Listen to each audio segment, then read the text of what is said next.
Mo'min musulmon odam o'zida mujassam qilishi farz bo'lgan maqomlardan eng buyugi va ulug'i tavhiddir. Va tavhid asosidagi ibodatdir. Ikkita maqom. Tavhid maqomi, tavhid asosidagi ibodat maqomi. Mana shu maqom mo'min musulmonlarga eng keraklik maqom hisoblanadi. Sifat hisoblanadi. Bundan keyingi chiqadigan maqomlarning hammasi ham shu ikkoviga bog'liq bo'ladi. Ikkovidan ajrash mutlaqo mumkin emas. Tavhid degani nima degani? Tavhid degani lug'atda, arab tilida vahhada yuvahhidu tavhidan degan masdardan olingan. Bir narsaga yagonalik nisbatini berishni tavhid deyiladi. Bu Allohga xos.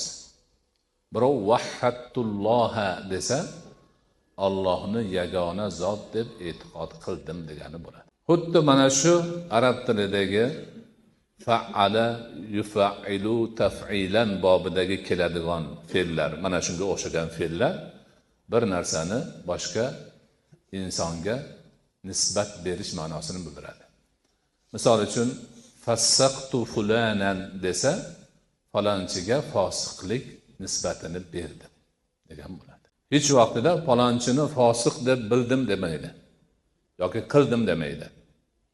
Shuning uchun vahhatulloh deganda Allohning tavhidiga iymon keltirdim degani, Allohga yagonalik nisbatini berdim degani.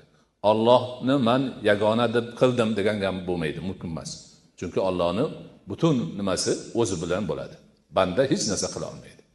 Nisbat berishi, ma'rifati, tushunishi bor xolos. Demak, tavhid lug'at jihatidan Alloh subhanahu va taologa yagonalik, vahdoniyat nisbatini berish.